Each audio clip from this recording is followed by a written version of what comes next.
Silicon city ಬೆಂಗಳೂರಿನಲ್ಲಿ IPL ಹಬ್ಬಕ್ಕೆ count down ಶುರುವಾಗಿದೆ. 19ನೇ ಆವೃತ್ತಿಯ ಐಪಿಎಲ್ಗೆ ಇನ್ನು ಕೇವಲ 2 ದಿನ ಮಾತ್ರ ಬಾಕಿ ಉಳಿದಿದೆ. ಐಪಿಎಲ್ ಭದ್ರತೆ ಬಗ್ಗೆ ಪೊಲೀಸರು ಮಾಕ್ ಡ್ರಿಲ್ ಕೂಡ ಮಾಡಿದ್ದಾರೆ. ಇನ್ನು ಬೆಂಗಳೂರಿನಲ್ಲಿ ಐಪಿಎಲ್ ಹಬ್ಬಕ್ಕೆ 2 ದಿನ ಮಾತ್ರ ಬಾಕಿ ಉಳಿದಿರೋದು 19ನೇ ಆವೃತ್ತಿಯ ಐಪಿಎಲ್ಗೆ. ಇನ್ನು ಐಪಿಎಲ್ ಭದ್ರತೆ ಬಗ್ಗೆ ಪೊಲೀಸರು ಈಗ ಮಾಕ್ ಡ್ರಿಲ್ ಕೂಡ ಮಾಡಿದ್ದಾರೆ. ಚಿನ್ನಸ್ವಾಮಿ ಸ್ಟೇಡಿಯಂನಲ್ಲಿ ಅಣುಕು ಪ್ರದರ್ಶನ ಕೂಡ ಮಾಡಿದರು. ಯಾಕಂದರೆ ಕಳೆದ ಬಾರಿ ದೊಡ್ಡ ಅನಾಹುತ ನಡೆದಿತ್ತು. 11 ಜನ RCB ವಿಜಯೋತ್ಸವದಲ್ಲಿ ಕಾಲ್ತುಳಿತದಲ್ಲಿ ಬಲಿಯಾಗಿದ್ದರು.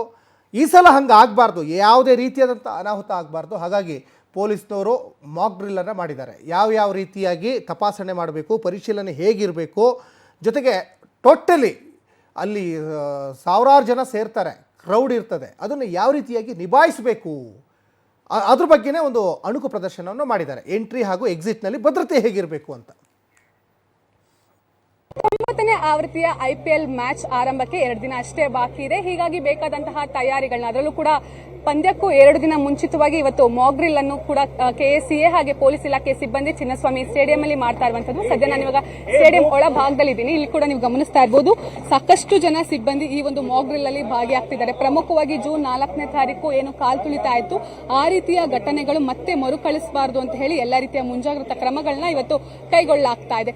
ಯಾವೆಲ್ಲ ಸಿಬ್ಬಂದಿಗಳು ಯಾವೆಲ್ಲ ಭಾಗದಲ್ಲಿ ಇರಬೇಕು, ಯಾವೆಲ್ಲ ಗೇಟ್ ಅಲ್ಲಿ ಅಲಾಟ್ ಮಾಡಬೇಕು ಅನ್ನೋದ್ರ ಬಗ್ಗೆ ಈಗ ಬ್ರೀಫಿಂಗ್ ಆಗ್ತಾ ಇರುವಂತದ್ದು. ಒಂದು ಕಡೆ ಸಿವಿಲ್ ಡಿಫೆನ್ಸ್ ಸಿಬ್ಬಂದಿಗಳಿಗೆ ಹಿರಿಯ ಅಧಿಕಾರಿಗಳು ಬ್ರೀಫಿಂಗ್ ಇಂದ ಮಾಡಿದ್ರೆ, ಮತ್ತೊಂದು ಭಾಗದಲ್ಲಿ ಪೊಲೀಸ್ ಇಲಾಖೆಯ ಸಿಬ್ಬಂದಿಯು ಕೂಡ ಮತ್ತೊಂದು ಭಾಗದಲ್ಲಿ ಬ್ರೀಫಿಂಗ್ ಅನ್ನ ಮಾಡ್ತಿರುವಂತದ್ದು. ಪ್ರಮುಖವಾಗಿ ಈ ಒಂದು ಏನಾದರೂ ಎಮರ್ಜೆನ್ಸಿ ಆದಂತಹ ಸಂದರ್ಭದಲ್ಲಿ ಅಲ್ಲಿ ಬರುವಂತಹ ಪ್ಲೇಯರ್ಸ್ ಗಳನ್ನ ಯಾವ ರೀತಿಯಲ್ಲಿ ಸೇಫ್ ಮಾಡಬೇಕು, ಹಾಗೆ ಬರುವಂತಹ ಏನು ಅಭಿಮಾನಿಗಳನ್ನ ಯಾವ ರೀತಿಯಲ್ಲಿ ಸೇಫ್ ಮಾಡಬೇಕು, ಎಲ್ಲವೂ ಕೂಡ ಇವಾಗ ಬ್ರೀಫಿಂಗ್ ಆಗ್ತಾ ಇದೆ. ಅದರಲ್ಲೂ ಕೂಡ ಈ ಹಿಂದೆ ಮ್ಯಾಚ್ ನಡೆಯುತ್ತಿದ್ದಂತಹ ಸಂದರ್ಭದಲ್ಲಿ ನಿಯೋಜನೆ ಮಾಡ್ತಾ ಇದ್ದಂತಹ ಸಿಬ್ಬಂದಿಗೂ ಈ ಬಾರಿ ನಿಯೋಜನೆ ಮಾಡ್ತಾ ಇರುವಂತಹ ಸಿಬ್ಬಂದಿಯು ಕೂಡ ದುಪ್ಪಟ್ಟಾಗಿರುವಂತದ್ದು. ಅತ್ಯಧಿಕ ಪೊಲೀಸ್ ಇಲಾಖೆಯ ಸಿಬ್ಬಂದಿ ಈ ಬಾರಿ ಕ್ರಿಕೆಟ್ ನಡೆಯುವಂತಹ ಸಂದರ್ಭದಲ್ಲಿ ಕರ್ತವ್ಯ ನಿರತರಾಗಿರ್ತಾರೆ. ಸೊ ಹೀಗಾಗಿ ನೀವು ಗಮನಿಸ್ತಾ ಇರಬಹುದು, ಪೊಲೀಸ್ ಇಲಾಖೆಯ ಸಿಬ್ಬಂದಿ NSG ಆಗಿರಬಹುದು, ಸಿವಿಲ್ ಡಿಫೆನ್ಸರ್ ಆಗಿರಬಹುದು, ಫೈರ್ ಇಂಜಿನಿಯರ್ ಆಗಿರಬಹುದು, ಹಾಗೆ ಮೆಡಿಕಲ್ ಎಮರ್ಜೆನ್ಸಿ ಎಲ್ಲ ರೀತಿಯ ಮುಂಜಾಗ್ರತಾ ಕ್ರಮಗಳನ್ನು ಕೂಡ ಕೈಗೊಳ್ಳಲಾಗಿದೆ.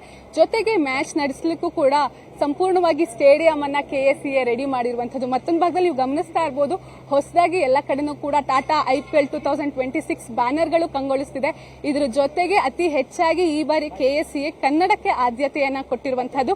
ಸ್ಟೇಡಿಯಂ ಹೊರಭಾಗದಲ್ಲಿ ಕನ್ನಡದ ಬೋರ್ಡ್ಗಳು ರಾರಾಜಿಸ್ತಾ ಇದೆ. ಸ್ಟೇಡಿಯಂ ಒಳಭಾಗದಲ್ಲಿ ಹಳದಿ ಹಾಗೆ ಕೆಂಪು ಬಣ್ಣದ ಚೇರ್ಗಳು ರಾರಾಜಿಸ್ತಾ ಇದೆ. ಒಂದು ಅಂತಾರಾಷ್ಟ್ರೀಯ ಮೈದಾನದಲ್ಲಿ ನಮ್ಮ ಕರ್ನಾಟಕಕ್ಕೆ ಆದ್ಯತೆಯನ್ನ ಕೊಡ್ಲಿಕ್ಕೆ ಈಗ ಕೆಎಸಿಎ ಮುಂದಾಗಿರುವಂತದ್ದು.